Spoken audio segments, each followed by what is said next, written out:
Hello everyone, Praise Good here, and welcome back to what will be the final episode of Pokemon Sun the Ghost Monotype Challenge, though we're actually in Pokemon Moon, as you can tell by my very different avatar.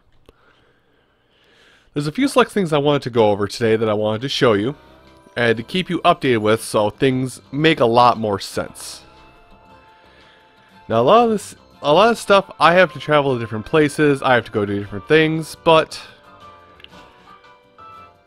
a lot of stuff is getting more of the same that you have already seen. Also, oh, I put it on that button in this game. So first things first. I said we were going to do this a while ago, and I totally hit the wrong button to do it. I said we were going to do this a long time ago, but then I found out we don't have the Pokemon needed, and then we ran out of things, and this and that and the other thing, and eventually I just came to the point of, you know what? I'm just going to go do it on my Moon version, and then I'll do a bonus video with it here. So we're finally going to look into PokePelago. PokePelago is an interesting place. Oh. Oh, shoot. Well, it looks like things aren't working exactly as planned because I moved systems in the meantime. So let's go through things in order here in PokePelago. As you see, the multitude of different Pokemon here. So first thing here is Isle of Beans. This is the first island you will see when you log into the game, or you log in here and you start playing around with your spare Pokemon you have in your PC box. Keep in mind, all the Pokemon you are seeing here are Pokemon that are in a PC box somewhere in my game. Also, how do I have a Porygon 2?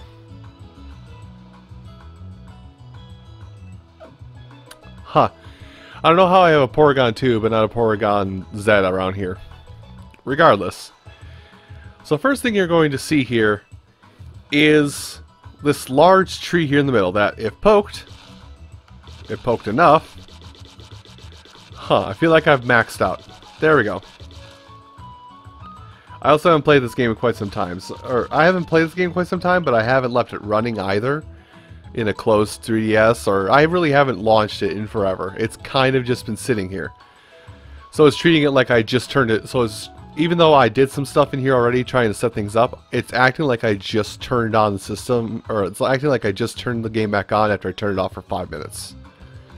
So some things I cannot show fully, but I can at least tell you and walk you through it, so kind of give the bonuses of what PokePelago is, and we'll explain why I have 105 hours clocked in on Pokemon Moon. So if you leave the game in the system, leave the system on for X amount of time, a lot of the stuff that will happen here in this area. Well, first of all, these beans that fell from the tree that you saw there, they'll be different beans. As you can see, there's 3 different types here. Plain beans, which you have seen me use throughout the main adventure. Spotted beans, which have a little more happiness value than normal beans, and then rainbow beans, which are the highest value you can get from beans in the game. Now these beans you can plop into the various carts around here, and they will do various effects. So I believe here it's to increase on this island it's to increase how rare and what type of Pokemon will appear here on Isle of Beans. But even if you don't put anything there, Pokemon will still occasionally show up, like this Spearow here. It's a wild Spearow. It doesn't belong to anybody. It's not mine. It's just wild.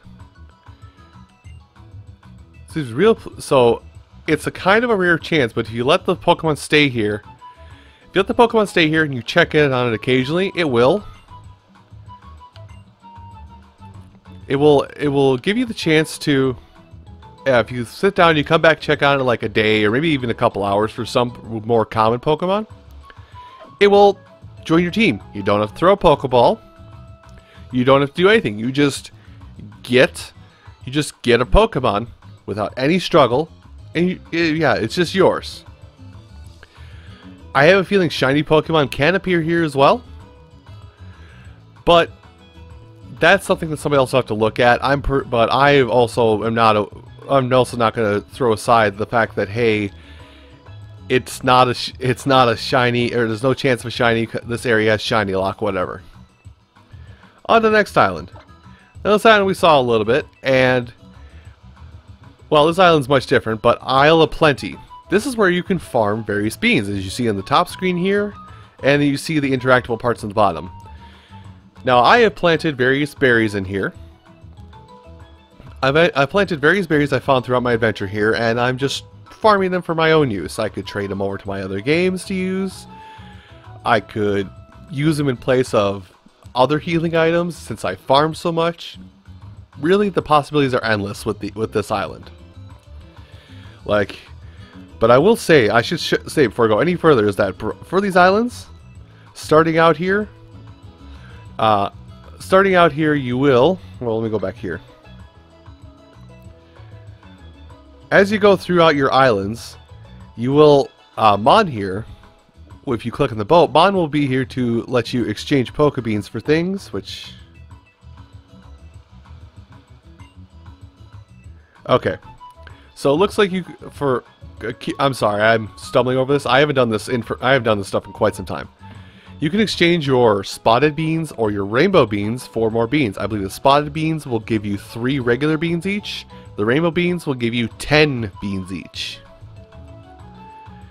You can also just randomly send out a bean bottle, and then through the internet, somebody will randomly just get whatever beans you sent off in a bottle. Message in a bottle scenario. And to develop the islands, my PokePelago is perfect. But as you go through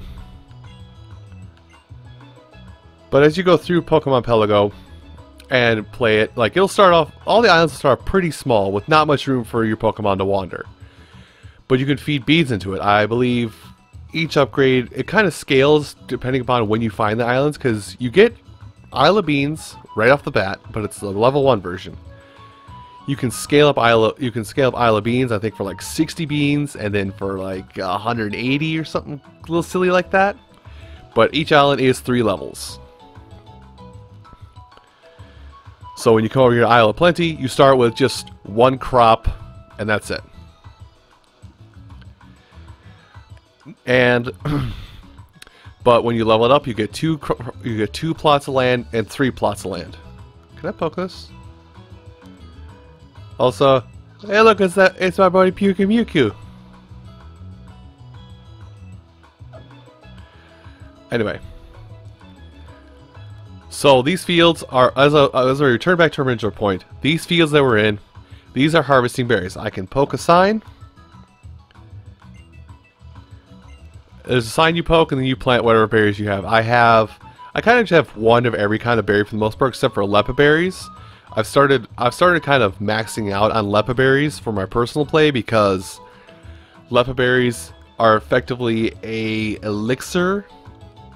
I think that's an elixir, which can restore 10 PP to 1 move. So Lepa berries are, once you do find them in the berry patches at the base of trees, I recommend farming these just so you can keep on going on your adventures. Also citrus berries and all that stuff. An Isle of Fun. Don't let the name fool you. This place is how you will make a majority of your spare money in Pokemon Sun and Moon. And I don't know about Ultra Sun, Ultra Moon, but if this is there, same scenario. Again, starts out small, then you'll get 1 or 2 options for what to go searching for. And then as you upgrade the island, you get more options available to you to go searching for stuff. Right now, I have a team of Pokemon and they're digging for the best stuff that they can find. Starting off, you'll get some simple stuff. You'll get pearls, maybe some stardust, simple stuff.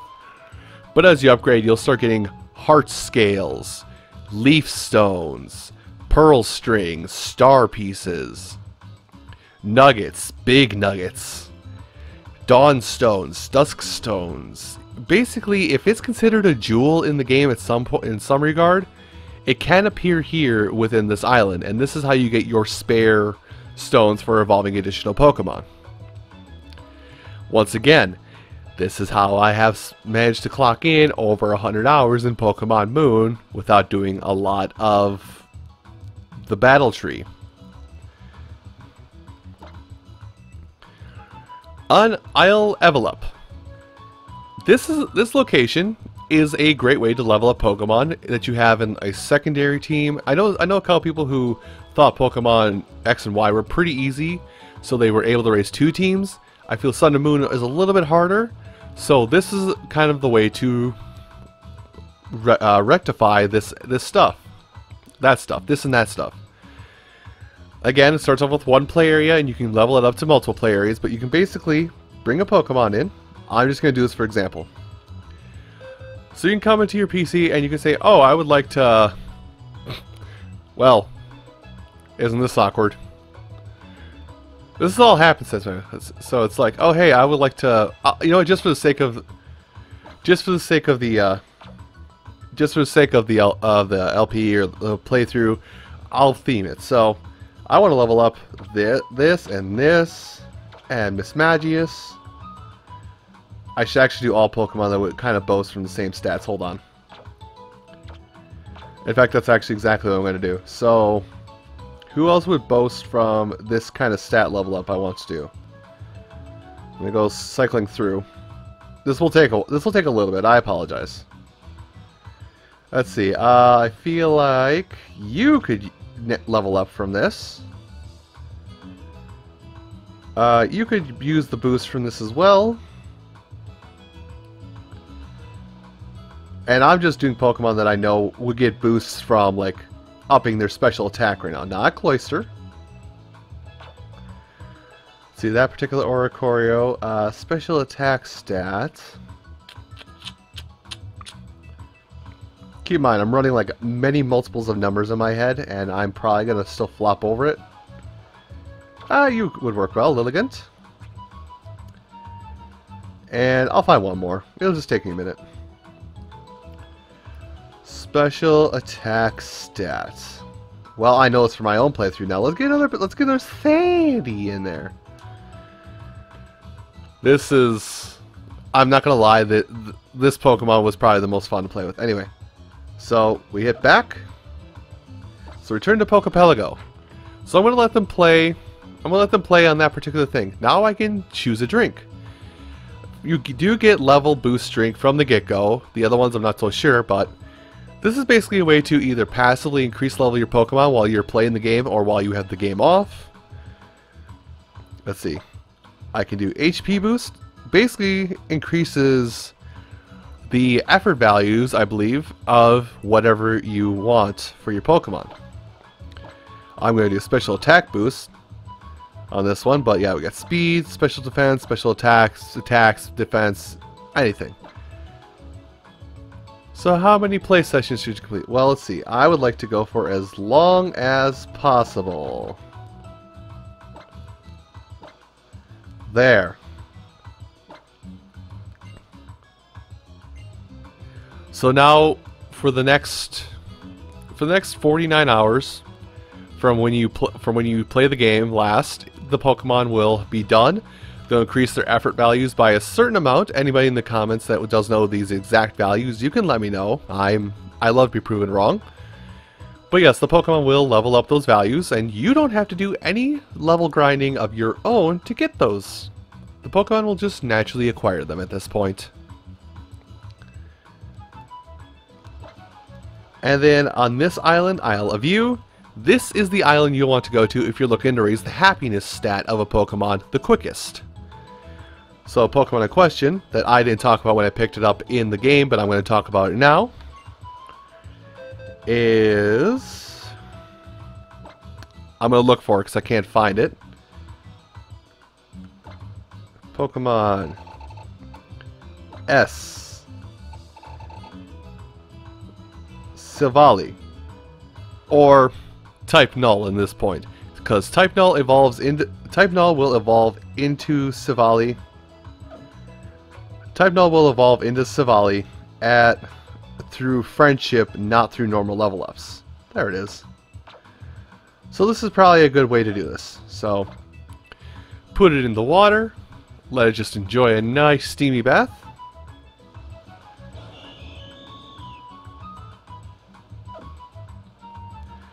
And usually if you get the thing of it, it's impossible for it to be any more relaxed. That's usually max happiness value. And then at this point, you can pull the Pokemon out of here at any time you think you're ready. And with that, that is PokePelago also. That was a spotted bean I just picked up. A little hard to see on the touchscreen. Anyway. So I'm going to leave PokePelago, but I need to show off some things that are in the book books now. And also talk about some other stuff. So, your trainer passport. Throughout the adventure, we had been getting stamps the whole time. We got the stamp when we first started, and then we got stamps as we completed and fought against various kahunas throughout the islands. And then once you become the champion,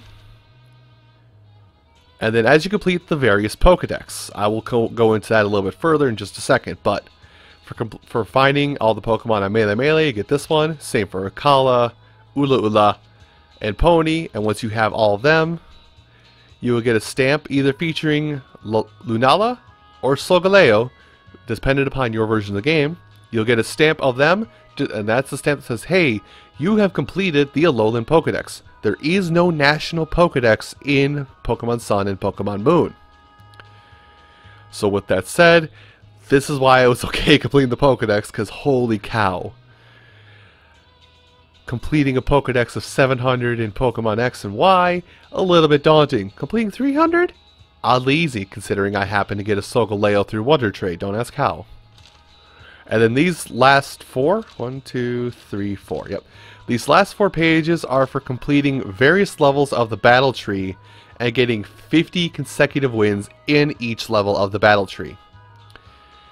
Just telling you, I'm recording this episode before I record that episode of showing off the battle tree.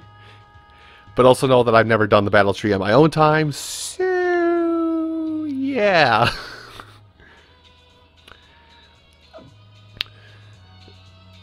But that's the Pokedex, and I said I was going to go through the Pokedex, and I think this is probably something to help those of you that also want to do a Monotype challenge of your own through Pokemon Sun and Pokemon Moon. Now, unfortunately, I don't know if there is a competent Pokedex out there you can find online that would replicate what I'm about to show you. If there is, fantastic.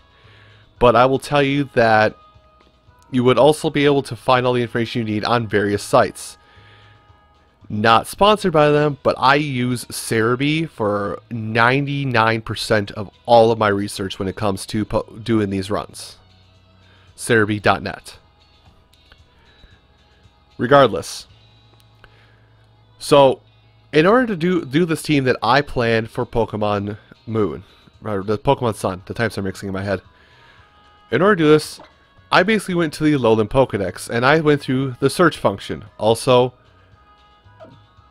yes, this is, as you can read there, is the 100%, 300 Pokemon normally.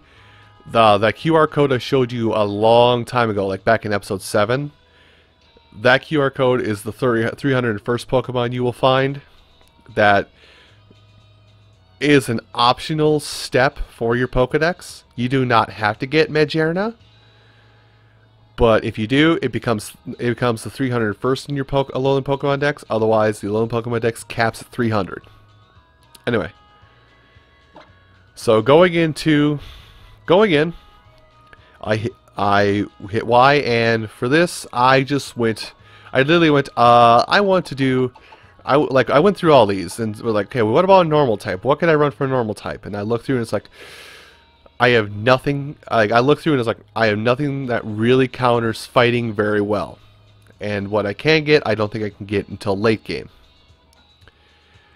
So normal was on the table at one point, but yeah, like fighting.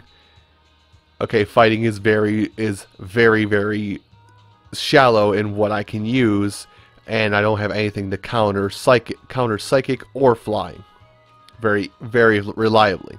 Okay, I have one thing counter psychic, nothing for flying. And I kind of just went through, and oddly enough, Ghost was something that a lot of people had requested that I do eventually of a Pokemon Monotype. Ever since like Gen 4, I think, people were like, can you do a Ghost type? Can you do a Fire type? Those are two, and those aren't off the table yet if I decide to come back to the Monotype playstyle at some point in the future.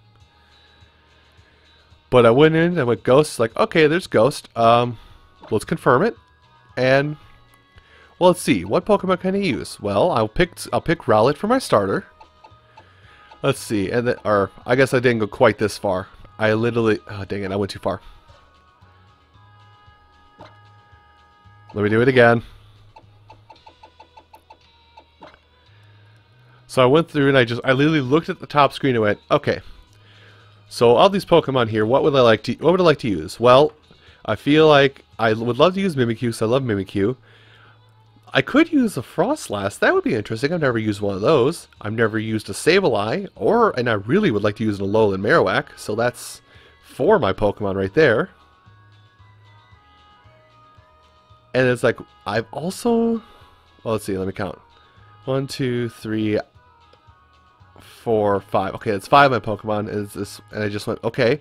And I've at least got my main weakness to Ghost covered with Dark-type attacks in Kali. So what else could I do? I could just have fun with my last Pokemon. And then I saw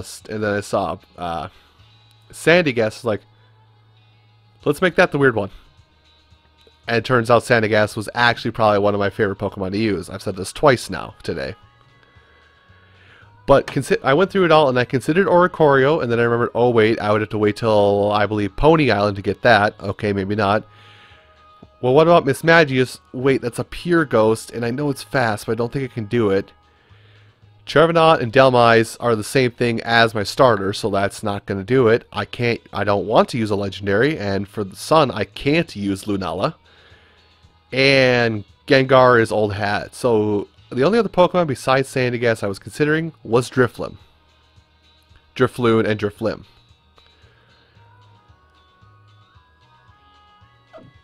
So that's how I did it. That's how I did it, and just to, well, you guys can't see it, but this is a message you don't get to see very often. The whole thing.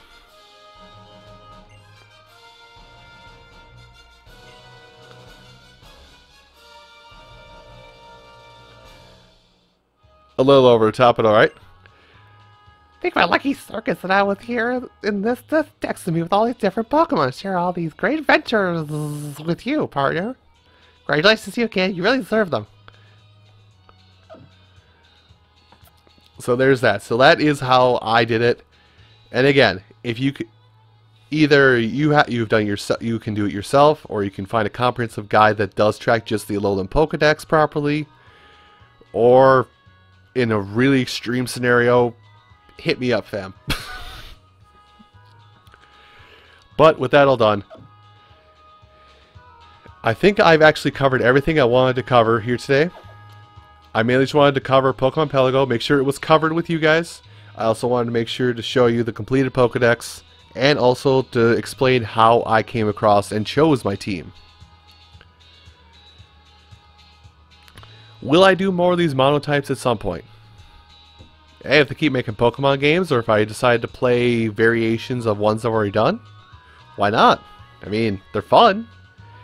I do have to kind of go through all these processes again and kind of go step by step. Okay, this is what this means, this is what this means, this is what the, I have to do the whole tutorial thing every time, unfortunately. But it's still fun because it lets me introduce people who have never played Pokemon to the genre, and it lets me do a challenge that I can be confident doing because there's nothing I risk. But it still lets me play a challenge for something that I've never done. Something, and lets me use Pokemon I've never used. I feel with these monotype challenges, I kind of get the best of both worlds in terms of playing the game normally, choosing what Pokemon you want as you go, and of that Nuzlocke mindset of, I've never used this Pokemon, but I have to learn how to use it now because it's part of my subset of rules. But I will say, if we get to a point in the future that there happens to be a Generation 8, the monotype will not happen immediately. I will play through the generation at my own leisure and complete it as I wish, and then sometime down the road when I have a few extra dollars to my name and I see the opposite version available, I'll dive in. Again, this doesn't exclude me, like, for example, going back to Heart Gold or Soul Silver and doing a monotype in that version. It doesn't stop me from going back to the original Black and White and doing a monotype in that. nothing's stopping me from going to Ultra Sun or Ultra Moon and doing another Monotype in that game. But I don't want to do the same game twice just because you've seen it once. It's just different Pokemon in the same format. Those variation games that I just listed at least offer a different flavor of some kind to what you've seen. And I guess the question I would like to ask you guys while we sit here in Panioli Town is, have you done, or have you, by seeing any of these series I've put together, any of these 7 series at this point, have you been interested in monotypes? Have you done one? What is a type you think you would love to do? Because I guarantee you that outside of maybe some Generation 1 stuff, it's a blank slate. Pick up your Pokemon you like and go to town. And heck, you don't even have to make a full team if you do it. As I say in the description, and as I repeat here, the Monotype is to challenge your knowledge on the Pokemon games without going to the full bore of, well, your Pokemon died, they're gone, fix it. Anyway, my rambling aside, thank you all so much for watching the Pokemon Sun Ghost Monotype series. You all have a great rest of your day, and I'll see you in the next series, whatever that might be. Take care, everybody.